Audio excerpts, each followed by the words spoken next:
올 1분기 증시가 하락하며 국내 33개 주요 그룹 총수 주식 재산이 5조 원 가까이 줄어든 것으로 나타납니다. 정부가 코로나19 여파로 막혔던 국제선 하늘길을 연내 코로나 확산 이전에 50% 수준까지 회복시킬 방침입니다. 국제선 증편 소식에 항공주들이 강세를 보입니다. 특히 올해 여름 성수기를 기점으로 실적 회복이 가능할 것이란 전망도 나옵니다.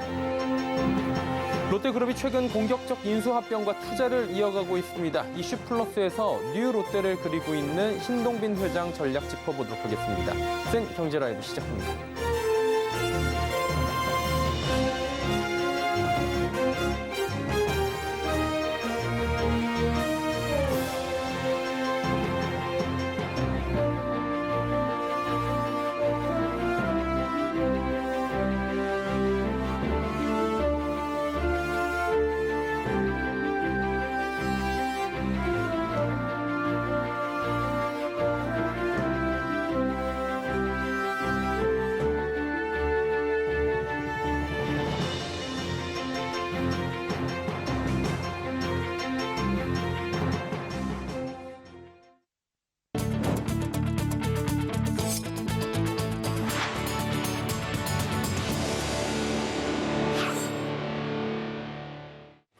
시청자 여러분 안녕하십니까? 센 경제라이브 서정덕입니다. 올해 1분기 증시 하락으로 국내 33개 주요 그룹 총수 주식 재산이 5조 원 가까이 쪼그라든 것으로 나타납니다. 기업 전문기업 한국 CXO 연구소는 공정거래위원회가 관리하는 72개 대기업 집단 중 주식 재산이 1,000억 원 이상 그룹 총수 33명의 1분기 재산 변동을 조사한 결과 올 초 대비 3월 말 이들이 보유한 주식 평가액은 4조 8,699억 원 줄어들었다고 밝혔습니다. 1분기 주식재산 증가율 1위는 이순형 세아 회장으로 주식 가치가 18.1% 늘어났고 그 뒤를 이어 김준기 DB그룹 창업회장, 허창수 GS그룹 회장 순이었습니다. 반면 정몽규 HDC그룹 회장은 같은 기간 28.7% 주식 가치가 줄어들었는데 이는 계열사인 HDC 현대산업개발 광주지역 대형 붕괴 사고로 주가가 폭락했기 때문으로 풀이됩니다. 한편 3월 말 기준 주식재산 1위는 이재용 삼성전자 부회장이고 김범수 카카오 창업자, 서정진 셀트리온 명예회장이 각각 2위와 3위를 기록했습니다. 코로나19로 닫혔던 국제선 하늘길 다음 달부터 순차적으로 확대됩니다. 국토교통부는 연말까지 국제선 운항 규모를 코로나19 유행 전인 2019년의 50%까지 회복하는 방안을 추진한다 밝혔습니다. 증편은 3단계에 걸쳐 진행되고 1단계가 시작되는 다음 달부터 6월까지 매달 주 100회씩 증편이 이루어집니다. 이어 2단계로 7월부터 국제선 정기편을 매월 주 300회씩 늘리고 마지막으로 엔데믹 시기가 되면 모든 항공 정책을 코로나19 이전으로 되돌릴 계획입니다. 코로나19 사태 이후 닫혔던 국제선 하늘길 다음 달부터 본격적으로 열리죠. 항공주의 주가도 화답하고 있는 상황인데요. 이미 기대감이 주가에 선반영됐다는 평가와 함께 억눌렸던 여행 수요가 폭발하며 주가 상승 여력은 충분하다는 의견이 분분한 상황입니다. 항공주의 주가 전망 김혜영 기자가 짚어봤습니다. 항공주의 주가가 들썩이고 있습니다. 최근 한 달 새 대한항공과 제주항공의 주가는 20% 가까이 뛰었습니다. 정부의 방역 완화 기조가 확실한 데다 해외여행 재개 기대감이 두드러지고 있기 때문입니다.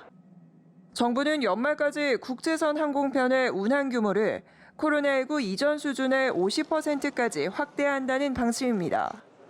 실제 최근 귀국자 격리 조치 해제에 해외여행 예약이 크게 늘고 있고 항공사들도 운항편을 늘리며 엔데믹 맞이에 한창입니다. 증권가의 전망도 긍정적입니다. 정부 기조에 발맞춰 억눌렸던 수요가 급속도로 살아나는 펜트업 효과를 톡톡히 누릴 것이란 평가입니다. 박수영 하나투자증권 연구원은 연령별 접종률을 고려했을 때 가족 단위 여행보다 장거리 여행 수요가 먼저 발현될 것이라며 대형 항공사를 시작으로 국제선 여객 실적 회복세가 나타날 것이라고 내다봤습니다. 특히 2분기 이후에는 여름 성수기를 기점으로 실적 회복이 가능할 것이란 전망입니다. 이에 항공주의 추가 상승 여력은 충분하다는 평가입니다. 하나투자증권은 대한항공의 목표 주가를 4만 원에서 4만 3,500원으로 올려잡았고 제주항공과 진에어의 목표 주가도 상향 조정했습니다. 특히 증권가에서는 대한항공을 최선호주로 지목하고 있습니다. 항공 화물 부분이 높은 수요를 유지하며 호실적을 견인한 데다 여객 부문도 회복 구간으로 진입하고 있다는 겁니다. 대신증권은 대한항공에 대해 항공화물 부문에 더해 여객 탑승률 상승에 따른 레버리지 효과로 올해 사상 최대 이익 실현 가능성이 크다고 평가했습니다. 다만 고유가는 악재로 꼽힙니다. 최근 국제유가는 정점을 찍고 안정세를 찾아가고 있지만 여전히 $100 선에서 움직이고 있습니다. 항공유는 항공사 매출 원가의 30%가량을 차지하는 만큼 유류비 상승분을 상회할 수 있는 운임에 대한 확인이 필요하다는 조언입니다. 서울경제TV 김혜영입니다. 미 연준 위원들이 5월 FOMC 회의를 앞두고 빅스텝 금리 인상과 대차 대조표 축소를 언급하며 긴축 강화에 대한 입장을 드러냈습니다. 이에 미 국채 금리가 치솟으며 보험주가 수혜 기대감에 오름세를 나타냈는데요. 배유한 기자입니다. 글로벌 장기 시장금리 벤치마크인 미국의 10년물 국채금리가 연준의 매파적 발언에 급등했습니다. 전날 2.39%에서 시작한 10년물 채권금리는 연준 위원들의 매파적 발언이 나오자 강세를 나타내며 2.55%의 거래를 마쳤습니다. 이는 2019년 10월 이후 최고치입니다. 오늘도 미국의 10년물 채권금리는 전날의 상승세가 이어지며 2.6%대에서 움직이고 있습니다. 이는 연준 2인자로 알려진 브레이너드 부의장이 인플레이션 억제를 위해 빠르게 공격적으로 움직일 필요가 있다며 통화 긴축은 대차 대조표의 빠른 축소와 꾸준한 기준금리 인상을 포함한다고 밝히면서 긴축 가능성에 힘을 실어줬기 때문으로 풀이됩니다. 같은 날 캔자스시티 연은 총재도 0.5%포인트 금리 인상은 우리가 고려할 선택지가 될 것이라고 예고했습니다. 이 같은 발언에 시장은 연준이 5월 FOMC 회의에서 기준금리를 0.5%포인트 올리고 대차 대조표 축소를 시작할 것으로 전망했습니다. 이에 금일 국내 시장은 미국의 긴축 우려감에 하락한 가운데 보험주들이 강세를 나타냈습니다. 금리 상승으로 2차 역마진 우려가 완화되고 실적 호조가 예상되기 때문입니다. 한국거래소에 따르면 롯데손해보험은 전일 대비 6.58% 오른 2025원의 거래를 마쳤습니다. 이외에도 흥국화재, 하나손해보험, 현대해상 등은 3%에서 5%대 오름세를 나타냈습니다. 동양생명과 하나생명도 2%대 상승세를 기록했습니다. 김지영 교보증권연구원은 보험업은 금리가 상승할 경우 수혜가 예상되는 업종이라며 금리가 상승하면서 보험사의 수익성, 성장성, 건전성에 직간접적으로 긍정적인 영향을 미친다고 말했습니다. 증권업계 관계자는 금리가 상승할수록 수익성은 보험사 운용 자산 이익률 상승으로 이어져 보험사의 투자 수익 증가로 변액보험 중비금, 적립금 부담을 줄여 생명보험사의 이익 개선에 영향을 줄 수 있다고 조언했습니다. 서울경제TV 배환입니다. 온라인으로 공모주 청약을 할 때도 고객에게 수수료를 받겠다는 증권사가 증가하고 있습니다. 1조 원의 영업 실적을 냈음에도 불구하고 투자자들에게 수수료를 전가하는 건 아니냐 이런 불만이 나오고 있다고 하는데요. 최민정 기자입니다. 무료로 온라인 공모주 청약을 실시했던 증권사들이 점차 유료로 전환하고 있습니다. NH투자증권은 다음 달 12일부터 온라인과 ARS를 통해 청약할 시 수수료를 부과하기로 결정했습니다. 앞으로 투자자들은 공모 한 건당 2,000원의 수수료를 지불해야만 합니다. 다만 공모주를 배정받지 못한 경우에는 수수료를 내지 않아도 됩니다. NH투자증권에 이어 신한금융투자도 전날부터 온라인 ARS 청약 시 수수료를 받겠다고 전했습니다. 이에 일반 등급 기준으로 공모 한 건당 2,000원의 수수료가 부과됩니다. 과거에는 대다수의 증권사들이 온라인 청약 수수료를 받지 않았지만 삼성증권, 미래에셋증권을 비롯한 증권사들이 수수료를 부과하기 시작하면서 점차 확대되고 있는 분위기입니다. 이에 증권사들은 균등 배분으로 공모주 청약 건수가 늘어나면서 온 오프라인 업무가 마비되는 상황이 자주 벌어지기 때문에 시스템 유지를 위해 수수료를 부과하게 된 것이라고 설명했습니다. 다만 연간 영업이익 1조 원을 돌파하며 큰 수익을 벌어들이는 증권사가 온라인 공모주 청약 수수료까지 고객에게 떠넘기는 건 투자자에 대한 배려가 없는 것 아니냐는 비판의 목소리도 나오고 있습니다. 서울경제TV 최민정입니다. 건설사들은 오는 5월 새 정부 출범에 수혜를 입을 것이란 기대감이 컸었죠. 기대와는 다르게 1분기 부진할 것이란 전망이 나오는데요. 서청석 기자입니다. 윤석열 대통령 당선인의 재건축 규제 완화 공약에 건설사들은 수혜가 기대됐지만 급등한 건설자재 가격, 중대재해처벌법 초기 공사 중단, 러시아의 우크라이나 침공 등 영향에 1분기 실적이 부진할 것이라는 전망이 나왔습니다. 윤석열 대통령 당선인이 부동산 관련 안전진단 생략, 제초한 점검, 종부세 전면 재검토 등 시장에 우호적인 정책을 내놓으면서 건설사들의 실적 기대감은 커졌지만 실제 건설업 환경은 어려운 상황입니다. NH투자증권에 따르면 오늘 기준 건설 현장의 필수인 철근 가격은 톤당 100만 원으로 지난해보다 약 40% 급증했고 시멘트 가격은 톤당 9만 3천 원으로 지난해보다 24% 증가했습니다. 여기에 올해 초 중대재해처벌법 시행으로 공사를 중단했던 비용도 실적 부진의 요인으로 꼽히고 있습니다. DLENC, 현대건설, 대우건설, 포스코건설 등 국내 주요 건설사들은 중대재해처벌법 시행과 함께 설 연휴부터 길게는 2주간 공사를 중단했는데 이에 따른 비용 발생이 실적에 영향을 미쳤을 것이라는 분석입니다. 정책 완화의 기대감은 굉장히 좀 있는 편인데 이게 실제 건설사 스스로까지 이어지기에는 시간이 꽤 필요할 걸로 보여지거든요. 건설 시장에서 기대하는 수준의 재건축 수주가 올해 안에 나오기는 좀 어렵기 때문에 하반기까지 실적의 그 어려움은 이어지지 않을까 생각합니다. 여기에 러시아의 우크라이나 침공, 해외 팬데믹 여파 등 영향에 해외 건설 수주도 전년에 비해 어려움을 겪고 있습니다. 해외 건설 종합정보 서비스에 따르면 올해 1분기 국내 건설사들의 해외 수주는 66억 1,890만 달러로 지난해 79억 7,594만 달러에 비해 83% 수준에 그치고 있습니다. 코로나 팬데믹으로 인한 글로벌 경기 침체로 인해 경제 회복세가 더딘 영향입니다. 다만 2분기 엔데믹이 시작돼 경제 여건이 개선된다면 해외 수주 여건도 좋아질 것이라는 분석이 나옵니다. 서울경제TV 서청석입니다.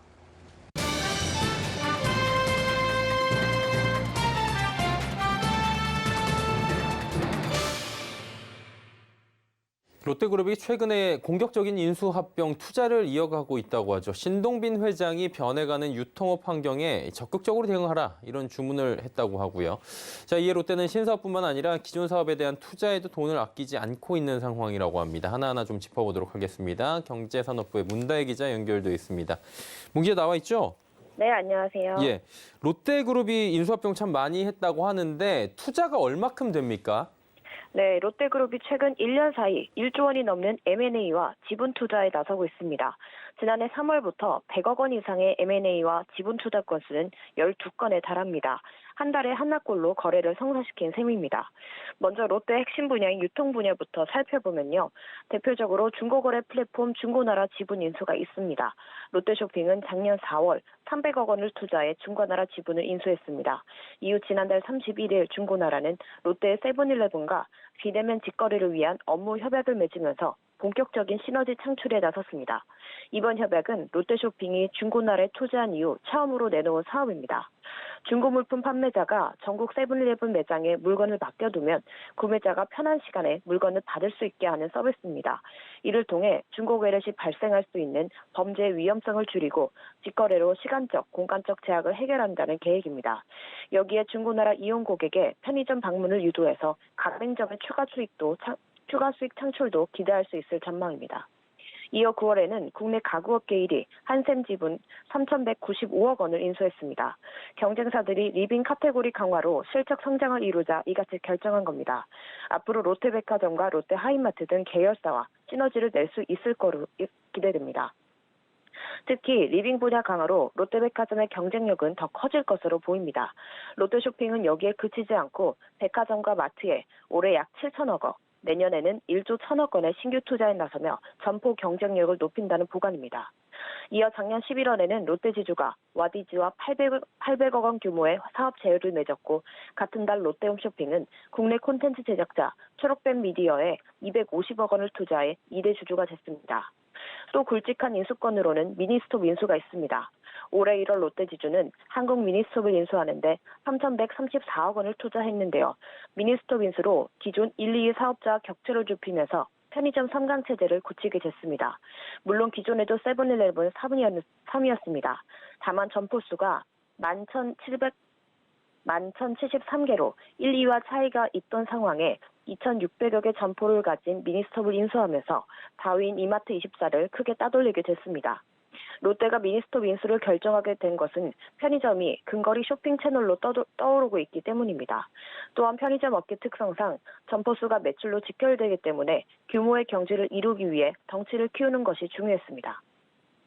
그리고 기존의 유통사업을 잘 하고 있었지만 이것뿐만 아니라 신사업의 투자도 적극적이라고 하는데 어떤 분야를 그렇다면 새로운 먹을거리로 지금 보고 있습니까? 네, 롯데는 신사업을 향한 투자에도 열을 올리고 있습니다. 3대 신사업 축으로 바이오와 메타버스, 모빌리티를 설정하고 강력한 드라이브를 걸고 있습니다. 대표적인 신사업으로는 바이오와 헬스케어가 있습니다. 지난달 열린 정기주총에서 롯데지주가 직접 투자하고 육성에 나갈 계획이라고 공식화했습니다. 롯데지주는 지난달 700억 원을 투자해 자회사 롯데헬스케어를 설립했습니다. 과학적 진단과 처방 등 건강관리 전 영역에서 종합적인 솔루션을 제공할 수 있는 플랫폼을 구축한다는 계획입니다. 헬스케어 사업은 메디컬 영역까지 확장해서 글로벌 시장 진출에도 나서고 이와 함께 건기식 개발과 실버타운 사업도 추진합니다. 바이오 사업도 외부 역량과 시너지를 낼 수 있는 방안을 검토합니다. 메타버스 분야도 육성합니다. 이는 롯데가 지향하는 디지털 트랜스포메이션 전략의 일환입니다. 롯데 메타버스 사업은 그룹의 DT를 담당하는 롯데정보통신이 주도하는데요. 구체적으로 초실감형 메타버스 라이프 플랫폼을 선보이겠다는 계획입니다. 이는 실사 기반으로 구성해 현실과 구분하기 어려울 정도의 메타버스 플랫폼을 구축하는 것을 목표로 합니다. 개발이 끝나면 초실감형 콘텐츠를 바탕으로 롯데 전 계열사와 연계해서 비즈니스 모델을 구축할 방침입니다. 이를 통해 탄소가 발생될 수 있는 오프라인 활동의 대전환이 가능해질 것 같고요. 또 산업 현장의 사고 예방과 에너지 절감 효과까지 거둘 수 있을 것으로 보입니다. 이를 위해 롯데정보통신은 작년 메타버스 스타트업인 비전 VR을 120억 원에 인수해 칼리버스로 사명을 바꿨습니다. 롯데는 칼리버스에서 실사 기반 메타버스 서비스를 준비 중으로 결제 기능을 갖춘 메타버스 플랫폼을 개발해서 이르면 2분기 베타 서비스를 선보일 계획입니다. 특히 메타버스는 신동빈 회장이 관심이 큰 분야입니다. 지난 2월 메타버스를 활용해 회의를 개최하며 신 회장은 롯데 메타버스가 기준이 되도록 노력하자고 말한 바 있습니다. 그리고 모빌리티 사업 진출한다 이런 얘기로 시장이 좀 떠들썩했었는데 이 부분도 짚어주시죠. 네, 롯데는 통합 모빌리티 플랫폼 구축에도 나섭니다. 이를 위해 롯데렌타는 지난달 국내 1위 차량 공유 업체인 소카에 1,832억 원을 투자해 3대 주주가 됐습니다. 작년 8월에는 자율주행 업체 포디2닷에 250억 원을 투자했고요. 롯데정보통신은 지난해 국내 2위 전기차 충전업체 중앙제어를 인수하고 운전석 없는 자율주행 셔틀 임시 운행 허가를 국내 최초로 취득했습니다. 롯데렌탈은 올해 하반기 B2C 대상 중고차 플랫폼 시장에도 진출합니다. 이에 따라 롯데렌탈과 롯데정보통신을 주축으로 수소 전기차, 자율주행차 관련 플랫폼을 만들어 나갈 것으로 보입니다. 이와 함께 지상 기반 네트워크와 항공을 연결하는 도심 항공 모빌리티 구축에도 나섰습니다. UAM은 수직으로 이착륙할 수 있는 소형 항공기를 활용한 교통 서비스입니다. 지난해 11월 롯데지주와 롯데렌탈이 미국 스카이웍스 에어로노틱스 그리고 모비우스 에너지 등과 업무 협약을 맺고 올해 실증 비행을 추진하고 있습니다. 2024년 상용화가 목표입니다. 롯데는 이를 통해 그룹이 보유한 지상교통과 관광, 쇼핑 인프라와 항공교통을 연결한다는 구상입니다. 결론적으로 보면 굉장히 공격적으로 나가고 있는 건데 이렇게 공격적으로 나서는 이유가 있을 것 같은데 어떤 점입니까? 롯데가 적극적으로 변화하고 나선 것은요. 롯데의 뿌리인 유통 부분에서 오랜 부진을 겪고 있기 때문입니다.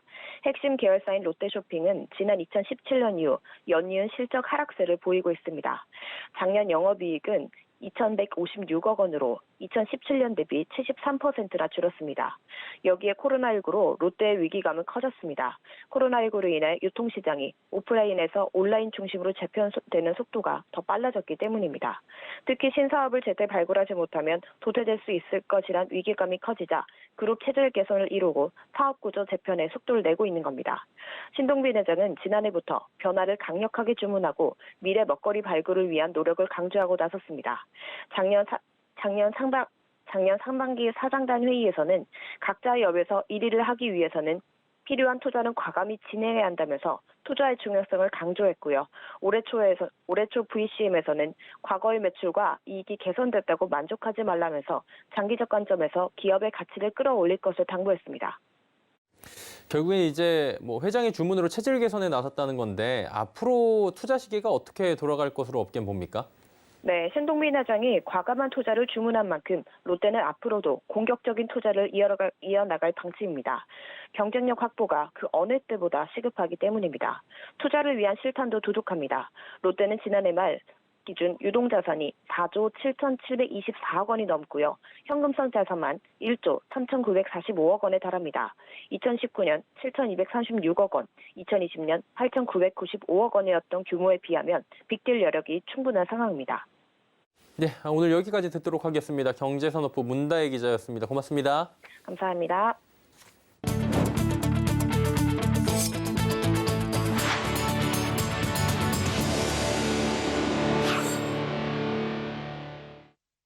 코로나19 팬데믹을 계기로 건강기능식품이 전 연령대에서 큰 관심을 받았습니다. 대상 라이프사이언스가 천안 2공장에 우수 건강기능식품 제조 기준 인증을 계기로 건기식 사업을 더욱 확대한다고 하는데요. 김소빈 기자입니다. 작년 12월 준공된 대상 라이프사이언스의 천안 2공장. 대상은 오늘 천안 2공장이 건강기능식품 전문제조업 신규 영업허가와 GMP 인증을 받았다고 밝혔습니다. GMP란 우수한 품질의 건강기능식품을 제조하도록 하기 위한 기준으로 식약처가 인정하는 제도입니다. 대상은 이번 GMP 인증을 통해 기존에 생산하던 특수 의료용도 식품 외에 건강기능식품으로 라인업을 확대하게 됩니다. 코로나로 건강관리에 대한 관심이 높아지면서 건기식 시장이 급성장하고 있는 상황. 실제 국내 건기식 시장 규모는 2020년 4조 원에서 지난해 5조 원까지 급성장했습니다. 대상은 소비자들이 건강관리에 필요한 니즈를 더욱 세분화해 다양한 제품을 공급한다는 계획입니다. 이번에 천안 2공장은 업계 최고 수준의 경쟁력을 갖춘 건강기능식품 생산 기지로 만들기 위해서 적극적인 투자를 지속할 계획을 갖고 있습니다. 일단 무엇보다 품질과 제조 과정에 대한 고객 신뢰 확보를 통해서 한편 HACCP 인증을 완료한 천안 2공장은 글로벌 식품안전 경영 시스템과 할랄 등 주요 품질 인증을 순차적으로 획득할 예정입니다. 또 제조 현장의 정보통신 기술을 접목하고 지능형 공장 구현을 위해 스마트 HACCP 시스템도 도입한다는 계획입니다. 서울경제TV 김수빈입니다. 삼성전자의 갤럭시 S22 시리즈가 출시 약 6주 만에 국내 100만 대 판매를 기록할 전망입니다. 삼성전자는 갤럭시 S22 시리즈가 이달 초 기준 국내에서만 90만 대 이상 판매된 것으로 6일 잠정 집계됐다고 밝혔습니다. 출시 후 하루 평균 약 2만 3천 대씩 팔린 셈인데요. 이런 추세라면 정식 출시 43일째인 오는 8일 국내 판매량 100만 대를 돌파할 것으로 보입니다. 이는 역대 갤럭시 제품군 중 S8, S2에 이어 세 번째입니다.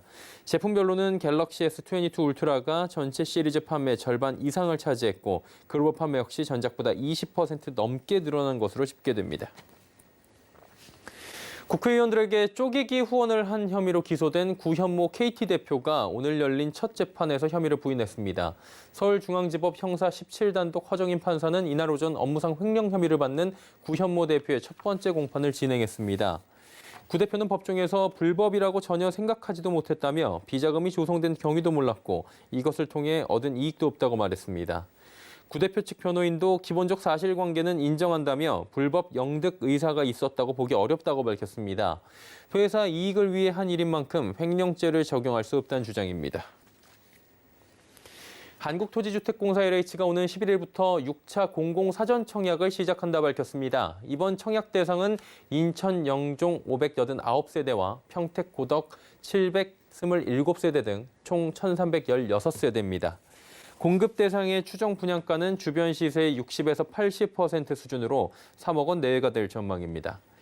인천 영종에서는 전체 물량의 50%를 인천광역시 거주자에게 우선 공급하게 되고 나머지 50%는 경기도와 서울 거주자에게 공급할 예정입니다.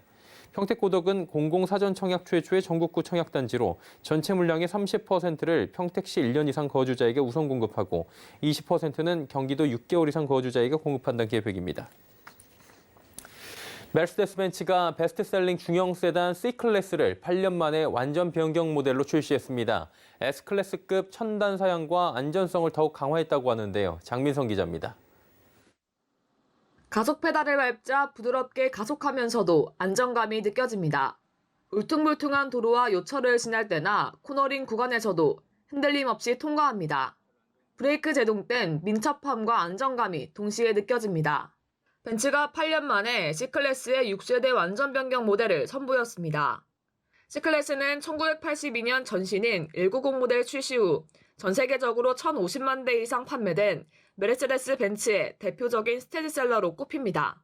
더 뉴 C클래스의 모든 모델에는 통합 스타터, 제너레이터에 맞춰 개발된 9단 변속기가 탑재돼 엔진과 변속기의 조화로 최적의 퍼포먼스를 제공합니다. 특히 이번 완전 변경 C클래스는 S클래스에서 선보인 최첨단 기술과 통풍 시트, 전동 트렁크, 무선 스마트폰 연결 등 한국 고객들이 선호하는 사양들을 대거 탑재해 편의성을 높였습니다.